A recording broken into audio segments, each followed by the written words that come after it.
Post లేకుండా recording లేదు. Very good.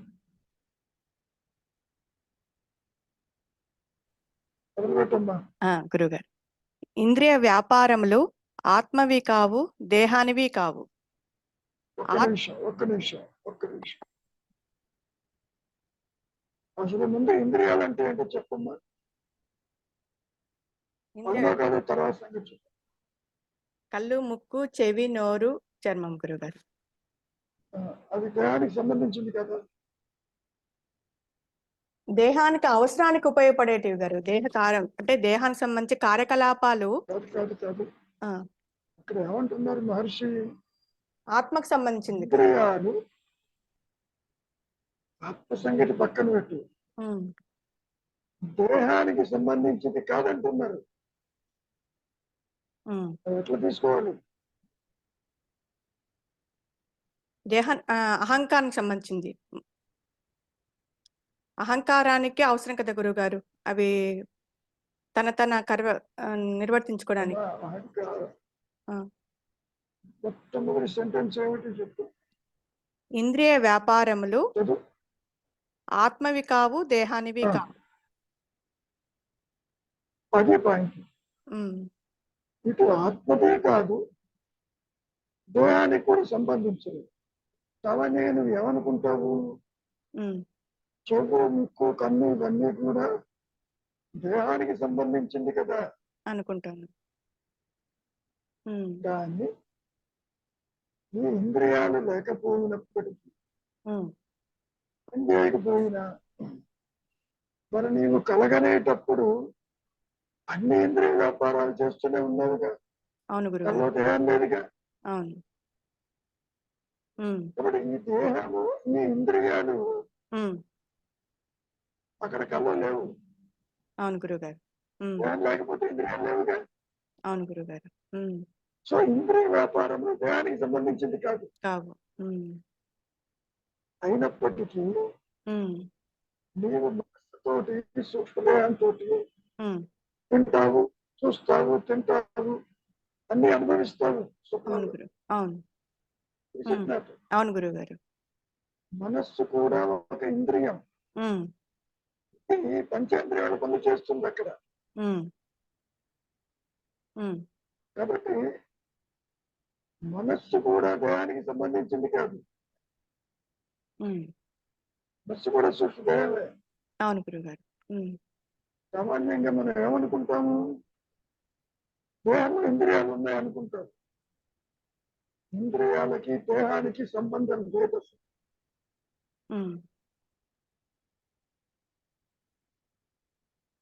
ఏమైనా రవి అర్థమవుతుందా? అర్థమవుతుంది గురుగారు. దేహంతో సంబంధం లేదా? దేహస్ఫురణ లేకపోయినా నీవు కలగనేటప్పుడు అన్ని చూస్తున్నావు, వింటున్నావు, తింటున్నావుగా అక్కడ కూడా.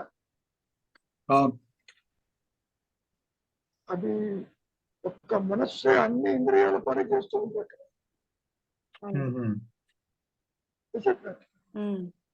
కాబట్టి ఇంద్రియ వ్యాపారములు దేహానికి కాదు.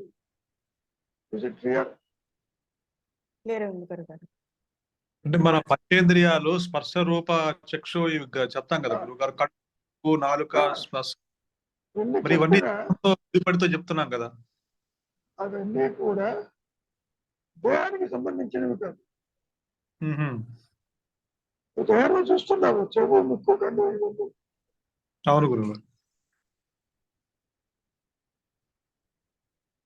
మంచి ఎగ్జాంపుల్ ఏమిటి అంటే, కలగనేటప్పుడు నువ్వేం కనపడదు, దేంతో పాటు ఇంద్రియాలు కనపడదు. కానీ సూక్ష్మదేహమైన మనస్సుతో అన్ని పనులు చేస్తూ ఉంటావు.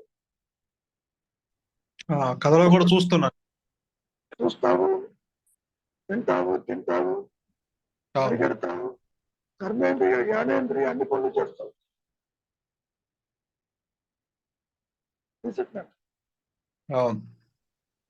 అంటే దేహము నీకు కనపడకపోయినా ఇంద్రియ వ్యాపారములు ఉన్నాయి కదా అక్కడ. అవును. కాబట్టి ఆ ఇంద్రియ వ్యాపారాలు దేహానికి సంబంధించింది కాదు. ఫస్ట్ సెంటెన్స్ అది అక్కడ. తర్వాత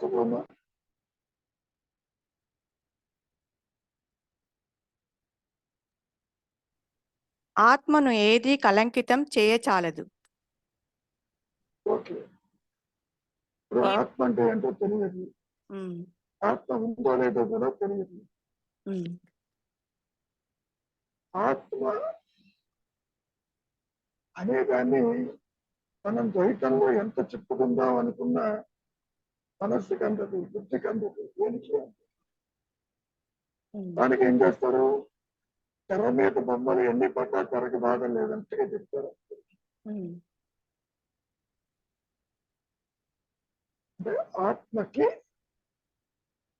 ఇటు దేహాదులకి ఉమ్. ఇంద్రియాలకి ఎట్టి సంబంధము లేదు అని చెప్పారు. ఇంకనమ్మా చూడు, ఈ మూడు అవస్థలకు ఆశ్రయం. అవి ఓకే. సినీ తెరపై కదిలిపోయే చిత్తరువులు వంటివి. తెరను బాధించదు. పిక్చర్స్. అవును గురు. తెరను కాబట్టి బాధించదు. ఉమ్, జాగ్రత్త అవస్థ, స్వప్న అవస్థ, నిద్రావస్థ దేహాలు మార్చుకుంటూ ఈ వ్యక్తిత్వం, ఈ అహంకారం ఉమ్, ఎంత తిరుగుతున్నా ఆత్మని బాధించదు. First important. ఎందుకని? కారణం ఏమిటి? అది ఆత్మ నుంచి రాలేదు కాబట్టి.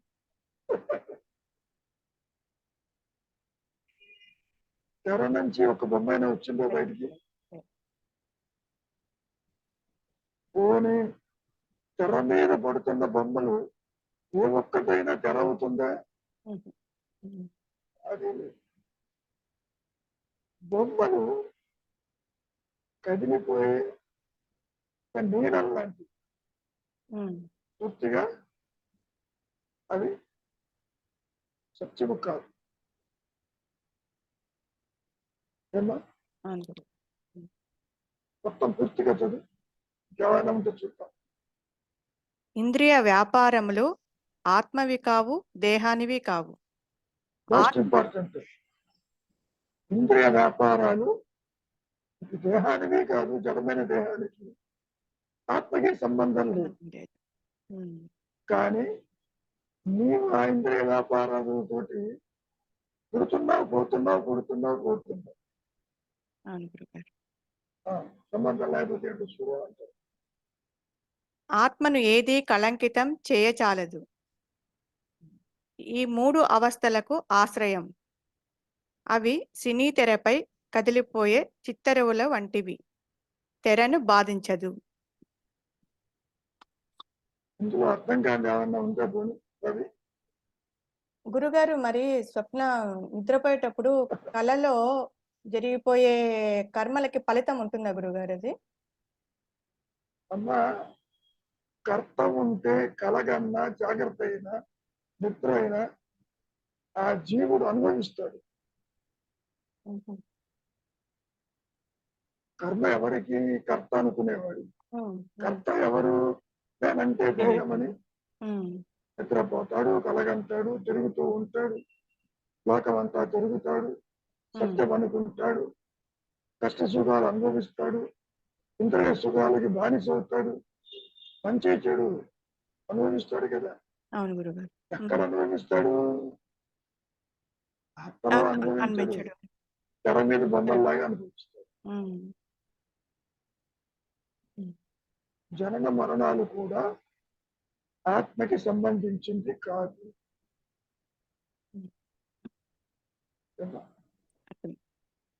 మరి కదండి పాయింట్. అర్థమైంది గురుగారు.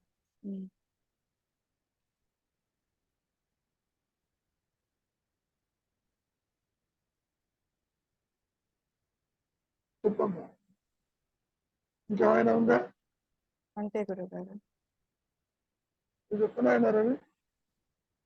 గురుగారు, అయితే ఇక్కడ ఇప్పుడు చచ్చిపోయిన శవం ఉంది అనుకోండి గురుగారు, అది చూడలేదు, మాట్లాడలేదు, ఏమీ చేయలేదు. అంటే ఇట్లా ఇప్పుడు మనము ఆమ్, ఈ దేహంతో అయితే ఇప్పుడు జీవించున్న దేహానికి అన్ని చూడగలదు, చేయగలదు.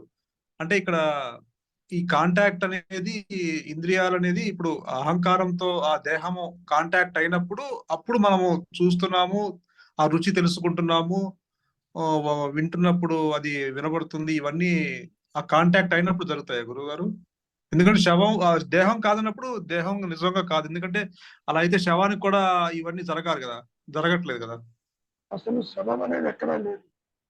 ఆ, ఇప్పుడు కూడా నీ దేహాన్ని మోసుకెళ్తున్నావు, ఇప్పుడు కూడా శవమే అది. ఆ, చనిపోయిన తర్వాత నలుగురు తీసుకెళ్తారు, ఉన్నప్పుడు నువ్వు మోసుకెళ్తావన్నాడు మహర్షి. దీని ఇప్పుడు కూడా ఉనికి లేదు కాబట్టి. లేదు దానికి, అది పాయింట్. అందుకని దేహానికి ఉనికి లేదు. ఇంద్రియ వ్యాపారములు దేహానికి సంబంధించినవి కాదు. ఉమ్, అయినా కలగంటావు, అనుభవిస్తావు, కాసేపు నిద్రిస్తావు, అన్నీ మేలుకుంటావు. అవును. ఇవన్నీ ఎవరు చేస్తున్నారు? నేను కర్తని, నాది దేహము అనుకునేవాడు అనుభవిస్తున్నాడు. ఆత్మకి సంబంధం లేదు. అంటే ఈ అహంకారము ఈ దేహంతో తాదాప్యం చెందినప్పుడు ఇవన్నీ ఎగ్జిక్యూట్ అవుతున్నాయి అనమాట.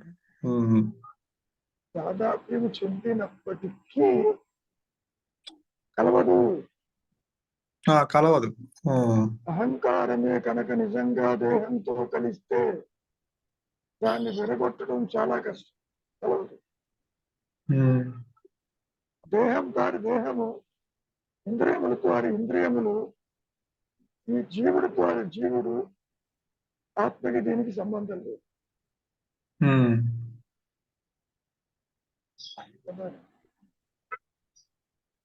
ఇంకా నువ్వు శవం అంటున్నావే, దాన్ని తీసుకెళ్ళబోయే ముందు నారాయణ నారాయణ అరుస్తారు, పలుకుతాడేమో అని. పలకటానికి ఇంద్రియాలు అక్కడ ఉంటేనేగా. అదే, అవును. అందుకని అహంకారంతో పాటు ఆ ఇంద్రియాలు కూడా దేహానివి కాదు. అవును. అదృశ్యమైపోయినాయి. అదే అదే అదే అంటే అది గుర్తొచ్చింది. అంటే ఇంద్రియాలు నిజంగా దేహాన్ని వాడు శవంగా విన్నప్పుడు అది కూడా చూస్తూ ఉండాలి కదా, వింటూ ఉండాలి కదా శవం అయిన. కాబట్టి మహర్షి ఏమంటాడు?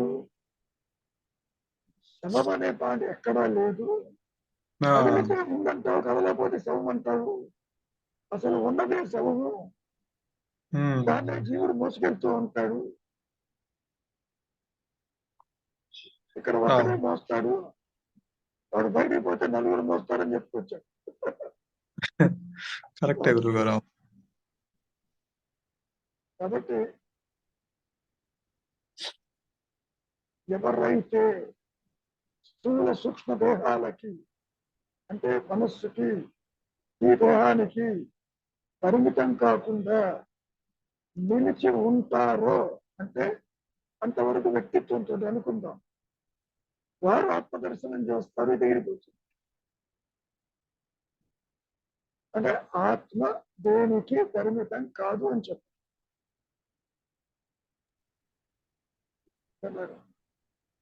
ఆత్మకి, ఆత్మ అంటే తుర్యంలో ఉన్నానన్న ఎరుక ఆత్మ.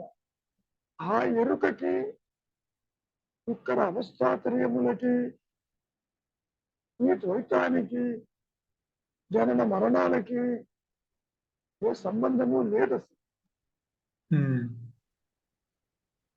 కాంటాక్ట్ లో ఉన్నప్పుడే అనుకుంటాడు నేనంటే ఫలానా అని. మరి నిద్రపోతున్నప్పుడు చెప్పు చూద్దాం, ఈ దేహం ఎక్కడుందో చెప్పలేదు. పోనీ కలగంటున్నప్పుడు చెప్పు చూద్దాం, నీ స్థూల దేహము, సంసారము, జగత్ ఏమైందో చెప్పలేవుగా. కాబట్టి దీన్ని బట్టి ఏమర్థం అవుతుంది? సత్యమై, నిత్యమై, అనంతమై నిలిచి ఉన్న ఆత్మని ఈ ద్వైతము అంటదు అని అర్థం. మరి పుట్టుకెవరికి, మరణం ఎవరికి? ఇదంతా కూడా అహంకారానికి సంబంధించి. అంటే ఈ అహంకారానికి ఇదేదో ఒకటి ఉపాధి కావాలి కాబట్టి ఈ కళ్ళు, ముక్కు, నోరు, ఈ చెవు కల్పించుకుంటుంది అంతవరకు. అంతవరకు. దానికి ఏదో ఒక దేహంతో అనుభవిస్తుంది. స్థూలమైతే జగత్తును చూస్తుంది, ప్రదేశాలు తిరుగుతుంది. సూక్ష్మమైతే కలలుగంటుంది.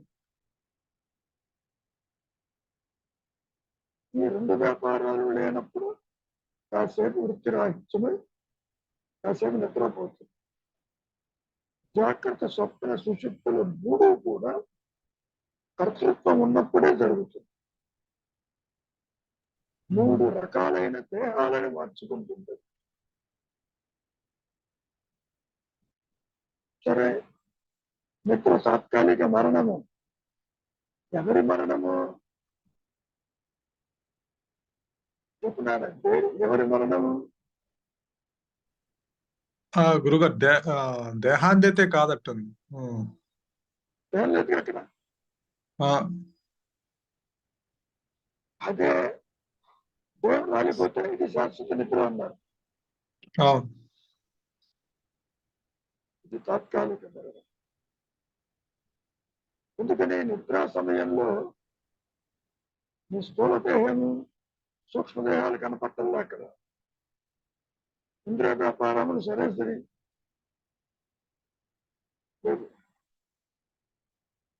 ఇవన్నీ కూడా అదృశ్యమైపోయింది.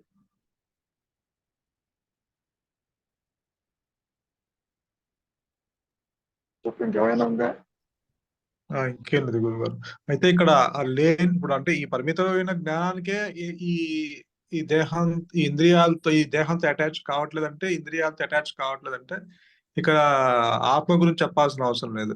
ఇంకా అసలు దేనితోనూ అది ఇదే అటాచ్ కావట్లేదు ఇక్కడ దేహం. దీనికే దిక్కు లేదు. ఇది లేకపోయినా బాగా నేను అయినప్పటికీ దేహాదుతో కలవదు. నాది అంటుంది, నా భార్య, నా పిల్లలు, నా ఇల్లు నాది అంటుంది, దాంతో కలవదు. జీవాత్మ భావనకే ఆటి నుంచి తృణీకరించబడింది అన్నాడు. అది లేదు. ఆత్మ వీటితో కలిసే ప్రసక్తే లేదు. పరిమితమైన ఛాన్స్ లేదంటే ఇంకా అసలు లేదు. సో ఆత్మ దేనితోనూ ఎందుకు కలవదు? దానికి అంగమే లేదు కాబట్టి. కానీ అహంకారానికి, ఈ భయానికి అన్నిటితోనూ కలుస్తుంది. కానీ అంత అంగంగా ఉంటుంది. అన్యత్వం ఉంటేనే కలుస్తుంది. అన్యత్వం ఉంటేనే నాది నాది నాది అంటుంది. ఇదంతా కూడా మాయా నేను చేస్తున్న పనే తప్ప ఆత్మకి ఏ విధంగానూ ఇన్ని చర్యలు సాగిపోతున్నా అది కళంకితం కాదు. గురుగారు, చెప్పమ్మా. అసలు మాయా నేననేదే లేదన్నారు కదా, మళ్ళీ అన్నిటితో కలవడమే. ఒక్క నిమిషం లేదన్నారు కదా అనేది సత్యం తెలిసాక. గురుగారు, దేహాత్మ బుద్ధి సరోజ అన్నది ఉన్నదా లేదా చెప్పుకొని ఉన్నది అన్నావు అంటే మాయలో ఉన్నట్లెక్క. అవును గురుగారు. సరోజ లేదు, అహం స్మరణే ఉన్నదని అన్నావనుకో, అప్పుడు ఇది లేదని తెలుస్తుంది. ఉన్నది కదా లేనిది కదా అనుకుంటే నీకు ఉపయోగం లేదు. మాయా నేను ఉన్నంతసేపు ఇది పరిమితత్వంతో ఉండి అన్యులతో ఉంటుంది, అన్యత్వంలో ఉంటుంది. అన్యత్వం ఉంది కాబట్టి బంధాలు ఏర్పడుతున్నాయి. అవును గురువు గారు. ఏకత్వం ఉన్న ఆత్మకి ఏ బంధము లేదు. అవునండి, అన్యత్వాన్ని గుర్తించదు. గురువు గారు. ఆత్మ తనకు తాను తనలోనే ఉంటుంది, ఏకంగా ఉంటుంది, అనంతంగా ఉంటుంది. ఏ గొడవ లేదు. సృష్టి ఉన్నా లేకపోయినా దానికి ఏ గొడవ లేదు. నువ్వు పుడితే ఎంత పోతే ఎంత ఆత్మీయటువంటి కన్సెప్ట్.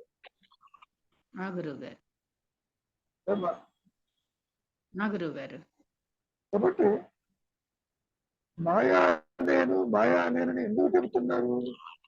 అది ఆత్మ కాదు అది లేదు కాబట్టి. కాబట్టి పైగా అది లేదని లేదు. కాదు, ఆత్మ కాదు. ఆ లేదన్న గురువుగారు. సంగతి ఎప్పుడు తెలుస్తుంది? మూలంలోకి వెళ్ళినప్పుడే. కాదమ్మా, చీకటి లేదని ఎప్పుడు తెలుస్తుంది? వెలుతురు ప్రకాశిస్తుంది. ఉమ్, ఇది అసత్యము అని ఎప్పుడు తెలుస్తుంది? సత్యం తెలిస్తే. అవును గురువు గారు. ఫలితంలో కూడా అవునండి. నీవు దేహము కాదు అనేది ఎప్పుడు తెలుస్తుంది? నేను నేనుగా ఉన్నప్పుడు. ప్రకాశించిన స్థితిలో బయటికి రావాలి. ఓకే. నువ్వు కలగంటున్నావమ్మా, కలగంటున్నంతసేపు కళ సత్యంగా ఉంటుంది. అవునండి. కళ నుంచి జాగ్రత్తకు వచ్చావు స్థూలదేహానికి, అప్పుడు చెబుతావు అవునండి. కళా సత్యమని. అవునండి. అదేవిధంగా జాగ్రత్త అవస్థలో జగత్తుని సంసారాన్ని చూస్తూ ఇది అసత్యం అంటే నీకు తెలియదు. ఉమ్, నీ స్వరూపం ప్రకాశించాలి, తిరిగి మళ్ళీ ఇక్కడికి రా, అప్పుడు చెబుతావు అవునండి. జాగ్రత్త అవునండి. స్వప్న సుషుప్తులు ఇప్పుడు అసత్యాలు. గురువు గారు. కాబట్టి చెప్పలేదు.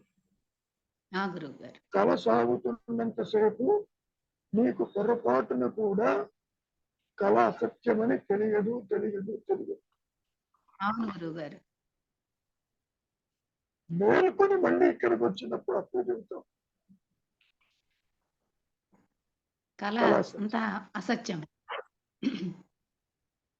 కాబట్టి ఈ జాగ్రత్త అవస్థ కూడా అసత్యమని చెప్పాలి అంటే సత్యము ప్రకాశించి మళ్ళీ ఇక్కడికి రావాలి. అవును గురువు గారు. అప్పుడు నీ సహజత్వం ఉంటుంది నీ అంబడి. అవునండి. కళ అసత్యమని ఎట్లా చెబుతున్నావున్నా, కళ్ళలో జరిగిన విషయం ఏ ఒక్కటి నీ అంబడి రావటం లేదు. అవునండి, కరెక్టే. కళ్ళలో చూసిన వాళ్ళు అంబడి నీతో పాటు మేల్కోవటం లేదు. అవునండి. కళలో దర్శించిన ప్రదేశాలు మళ్ళీ కనపట్టాలా నీకు. అవునండి, లేవగానే కనపడడం లేదు. అదేవిధంగా స్వరూప జ్ఞానము సృష్టి లేదు అక్కడ, మళ్ళీ తిరిగి సృష్టిని చూస్తున్నా స్వరూప జ్ఞానంతోనే ఉంటావు ఇక్కడ. అప్పుడు చెబుతావు ఇది లేదని.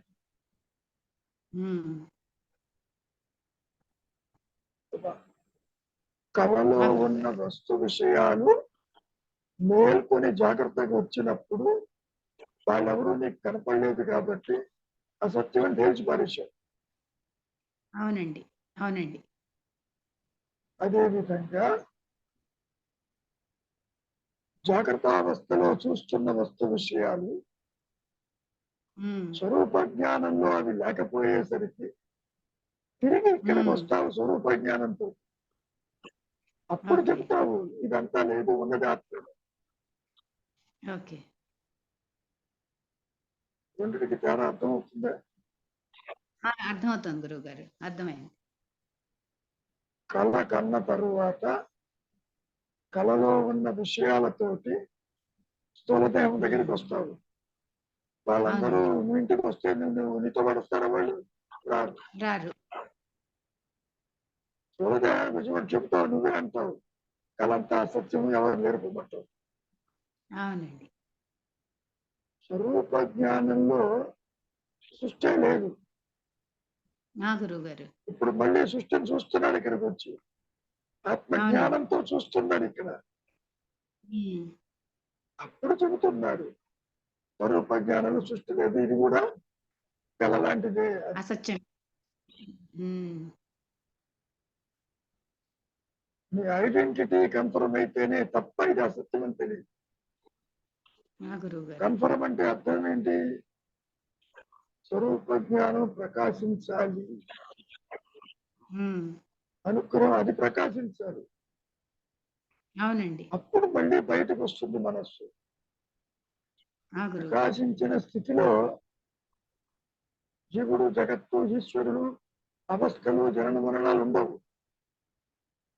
మళ్ళీ ఇక్కడికి వచ్చినప్పుడు ఇవన్నీ చూస్తున్నాడు. అవునండి. చూసినప్పుడు చెబుతున్నాడు ఇదంతా అసత్యము, పుట్టుక లేదు మరణము లేదంటాడు. అవునండి. మీకేమనిపిస్తుంది? నా కళ్ళ ఎదుట పుడుతున్నారు పోతున్నారు లేదంటానేమిటి? అవును.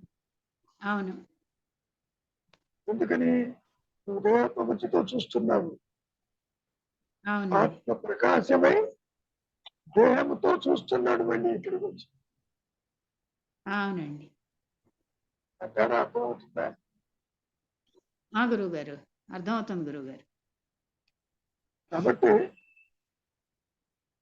ఆది నుంచి అహంకారం తృణీకరించబడింది. అసలు సృష్టి లేదు. కానీ ఇక్కడ నువ్వు సృష్టిని చూస్తున్నావు. అవునండి.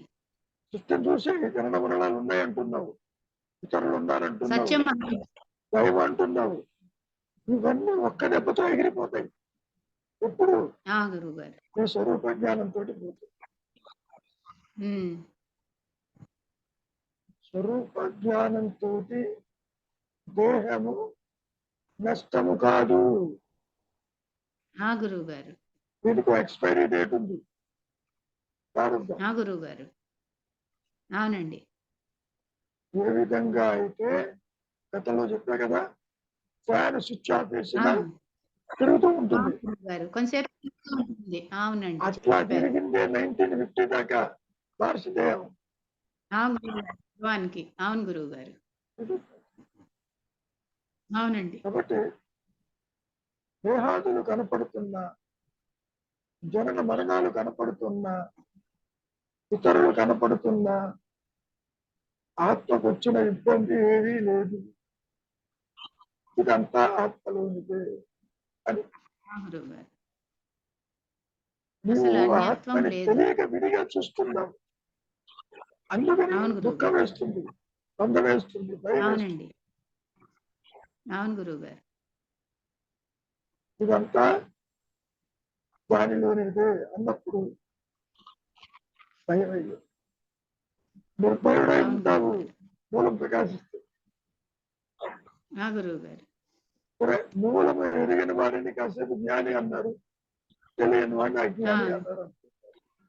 అది కూడా మాయలో చెప్పుకునే మాటలు. గురువు గారు. ఏమైనా అర్థమైంది. ఓకే? గురువు గారు క్లియర్ గానే ఉంది ఇప్పుడు.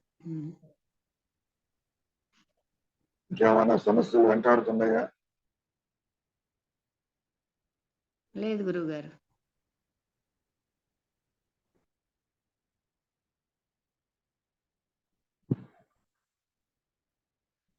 ఏమన్నా పద్మజ?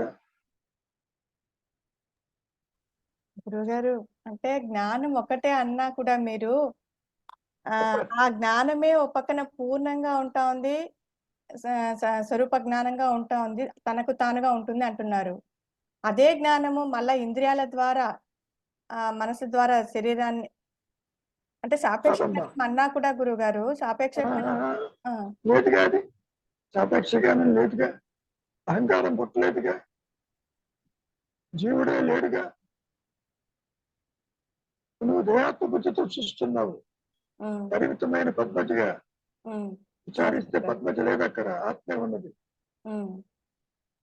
కానీ ఇప్పుడు ఉంది కదా గురువు గారు, అహంకారం ఉంది కదా. ఉంది కదా అని ఎవరు చెప్తారు?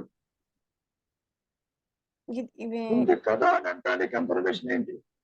ఓకే, నీ మాట ఒప్పుకుంటాను. ఉంది కదా అంటున్నావు, నీ దేహంతో కలగంటున్నావా, దేహంతో నిద్రపోతున్నావా చెప్పు చూద్దాం. లేదు, దేహం లేదు. దేహంలో కాదనేగా. ఒకవేళ నిజంగానే దేహంతో నిద్రపోయినావు అనుకో, లేవగానే దేహం కనపడుతుంది. దేహంతో నిద్రపోవటం లేదు, దేహం లేకపోయినా నిద్రపోతున్నావు. అవును గురుగారు, నిద్రపోతున్నాను. కానీ మరి అంటే అహంకారము ఇప్పుడు నా డౌట్ ఏమంటే, ఇంద్రియాలు ఇప్పుడు ఈ జ్ఞానము పూర్ణంగా ఉందని చెప్పినా కూడా అదే జ్ఞానము ఇంద్రియాల ద్వారా శరీరాన్ని ఆపాదించుకుంటున్నాను, అది నేను అని. కాదమ్మా, ఆత్మ జ్ఞానము దేనిని ఆపాదించు. అది ఆ స్థితిలో కదా గురువు గారు మీరున్న స్థితిలో చెప్తున్నారు. కాదు కాదు కాదు కాదు కాదు ఇప్పుడు కూడా నీ స్థితి అదే స్థితి, కానీ నాకు తెలియట్లేదు కదా అది. ఎవరికి తెలియటం లేదు. ఇప్పుడు పాయింట్కి వస్తున్నావు. ఉమ్. వారికి తెలియటం లేదు. అంటే నేను అది అది కరెక్టే. నేను అది అన్యాయంగా చూడాలనుకుంటున్నాను. ఎందుకంటమ్మా ఉన్నది ఎవరికి నేనే. తెలియటం లేదు. ఉన్నది ఆత్మ ఉన్నటువంటి కాసేపు పక్కకి పెడతాం. ఉమ్, ఉమ్. ఏ ఆత్మ గుర్తుతో చూస్తున్నావు, నాకు తెలియటం లేదు అన్నావు. అవును గురుగారు. ఓకే, ఉమ్, నాకు తెలియదు అనేది ఉన్నదేమో చూడు.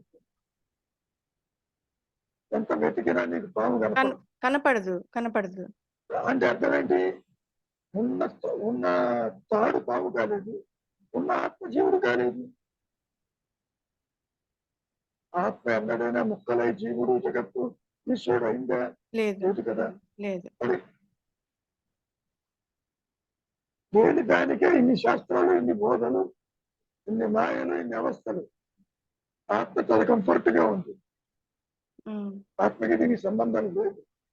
నీవు అదేను, నీవు ఆత్మవేను, ఉమ్, అన్నటికీ దేహము కాజాలము. ఉమ్, ఆత్మదేహంతో కలవది కొంచెం పక్కన పెడదాం. ఉమ్, నాది దేహం అన్నవాడు కూడా కలవడు. ఆదిశంకరుడు ఇదే మాట చెప్తారమ్మా. ఉమ్, నాది దేహం అంటే నువ్వు విడిగా ఉన్నట్టే, నీకు తెలియకపోయినా నువ్వు ఆత్మవేను. ఆదిశంకరుడు చెప్పిన మాట అది. ఉమ్. ఈ దేహం నాది అంటే నువ్వు విడిగా ఉన్నట్టేగా. అవును ఈ గురుగారు. ఇల్లు నాది అంటే ఇంటికి విడిగా ఉన్నట్టేగా. అవును అవును గురుగారు. నా ఉమ్, భార్య, నా పిల్లలంటే నువ్వు వాళ్ళకి విడిగా ఉన్నట్టేగా. అవును. రెండుగా నేను విభజించుకుంటున్నాను. విభజించడం కాదు, నాది అన్నప్పుడు అది. ఉమ్, కలవటం. ఉమ్, కాబట్టి అహంకారము కూడా ఈ దేహముతో కలవదు కలవదు కలవదు. ఉమ్, నువ్వు విచారిస్తున్నావు, అహంకారంతో విచారిస్తున్నావు, ఉమ్, మనసుతోనే విచారిస్తున్నావు, వ్యక్తిత్వాన్ని విచారించు, అక్కడ ఏమీ ఉండదు. వైరాగ్య విచారములతోటి కన్క్లూజన్ ఏంటి? ఇది లేదు ఏమీ అంటే లేదు. వెళ్ళిపోతుంది. ఉమ్, ఆత్మే అక్కడ ప్రకాశిస్తుంది. పాయింట్ అది. ఉమ్, నీకు తెలిసినా తెలియకపోయినా um, by default you are the self. Um. ఏమైనా రవి, వింటా బై గురుగారు. డిఫాల్ట్ అంటే అర్థం ఏంటి?